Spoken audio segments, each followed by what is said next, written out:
and they looked at all the traffic, and you know where the most traffic was, lady? You know where the most traffic was?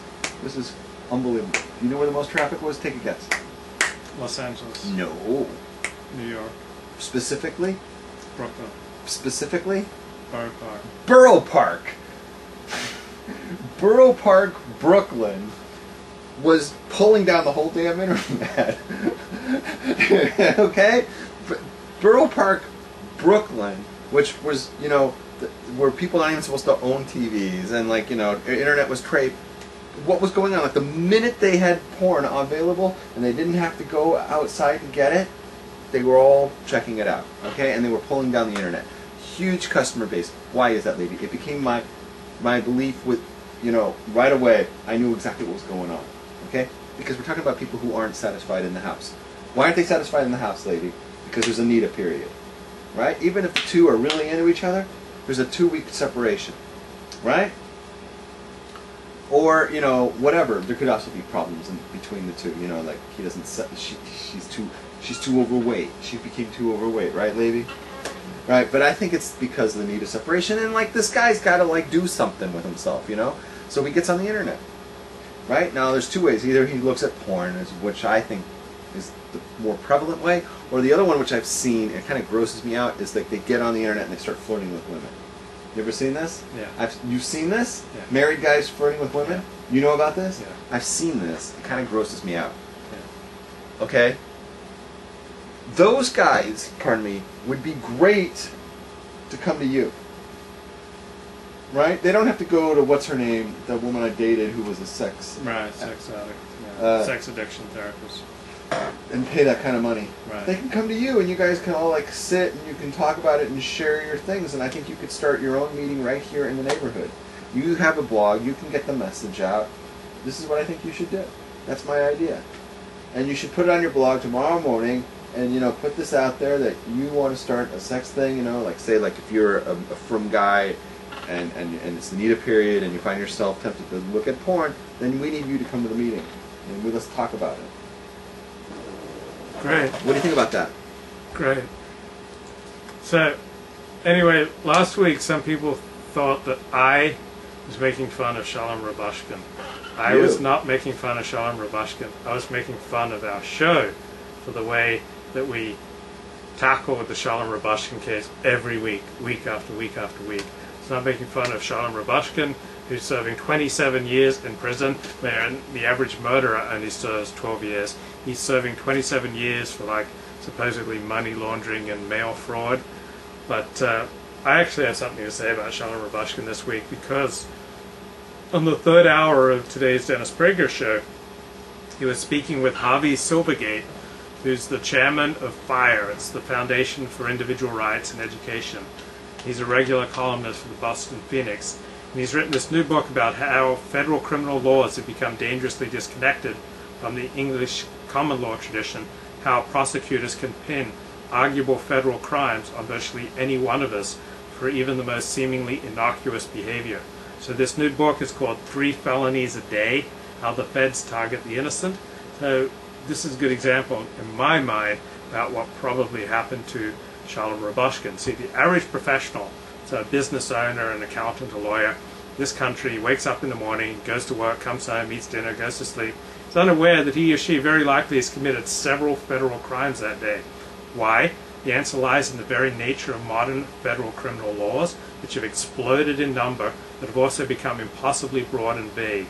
So in this book, 3 Felonies a Day, Harvey Silvergate, he reveals how federal criminal laws have become dangerously disconnected from the English common law tradition, how prosecutors can pin arguable federal crimes on any one of us, the most innocuous behavior.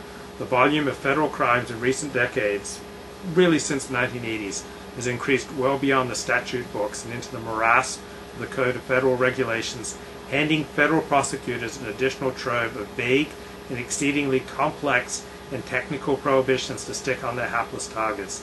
The dangers spelled out in this book, 3 Felonies a Day, do not apply solely to white-collar criminals, state and local politicians, and professionals.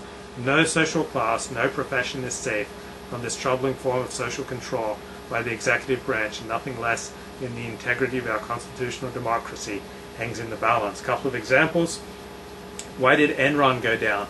Enron got busted because the financial disclosure that they did, they put in the footnotes, and they got busted for that. The judge and the jury said, oh, they should have put it in the main print, not in the footnotes. So that was a large part of the reason why Enron went down. Arthur Andersen went down. One of the top 5 accounting firms went down, is out of business, was KO'd, because they followed the principle that all businesses do, so that after a certain number of years they destroy their documents. They destroy the documents that they keep for their accounting.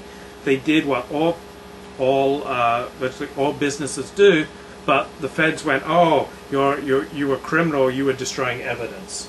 And so they knocked out one of the top 5 accounting firms in this country. So federal laws are out of control, and federal prosecutors now can pin very dodgy federal crimes on any one of us. Also, I wanted to point out the Wikipedia entry for Shalom Rabushkin has got some really good stuff. So it talks about the Shalom Rabushkin's attorneys filing a motion for a new trial after having discovered that the judge in the original trial, Judge Reed, was more involved in planning the 2008 immigration raid at Agriprocess Postville plant than previously disclosed, claiming that federal law and U.S. Supreme Court rulings should have required Judge Reed to remove herself from the trial. So Judge Reed denied this motion, therefore they had to appeal. So the lawyers for Rabushkin filed an appeal for a new trial with the 8th Circuit Court of Appeals in St. Louis. They made 4 arguments, and here's what's interesting. Following the filing of this appeal, the American Civil Liberties Union, the ACLU, the National Association of Criminal Defense Lawyers, Washington Legal Foundation, all filed briefs supporting Rabushkin's appeal for a new trial. So what unites all 3 groups is the involvement of this Judge Reed in the case. She was involved with the prosecution, and that's why I think Shalom Rabushkin is going to win his appeal. You know, we've been talking about that last part, the last month. Right. That's the thing. She's got the conflict of interest going on, at least the appearance of impropriety. Right. And it's enough, you know, and it's like, I just would throw in something. That was very good what you read, by the way. I like that a lot. I just want to throw in one thing here, okay? That it's I need some water. During the appeal, okay? Yeah. I'm going to keep going. During the appeal, the lawyer for during the hearing, the lawyer for Rabushkin was saying, what you've got here is this judge who had a conflict of interest, right? You know, and was asked, what would be was there a motivation? Would there be a motivation, you know, for the judge to want to put this guy on trial and find him guilty, right? And the lawyer said no. That's what he actually said. There's no, right? Because he doesn't want to get in trouble. You can get in a lot of trouble, right, if you don't have evidence to support that. Right? But that's where we come in, lady. Right? Because what have we been doing for him? We've been doing the footwork for him. We've been saying, here's the motivation that you would have. The motivation is out there, right? And they can't hold us in contempt of court, right? Because we're protected because lady is the big First Amendment guy, right? You know? Right? Because we're not an officer of the court like the lawyer is, right? So they can't hold us in contempt. Right? Like, did you see, we talked about it before, that movie I mentioned. What was the name of it? With Diary of a Nymphomaniac? No, the one with, I can't even think, A Few Good Men. Oh, yeah. Right? Because the lawyer in that case... I prefer the sequel, A Few Bad Women. Okay. Tom Cruise, right? He's the lawyer, and he's going to say, he's going to try to pin this whole thing on this decorated officer, you know, this general, whatever it was, right? On Nicholson, right? And they were like, hey, unless you've got evidence, you can't just go up there in the courtroom and just, you know, start making reckless allegations and saying, oh, well, you had a motive to kill this guy, because they can hold this guy in contempt, you know, the lawyer, and they can even give him a court-martial and take away his ability to practice law in the Navy. You know, just because he dishonored a decorated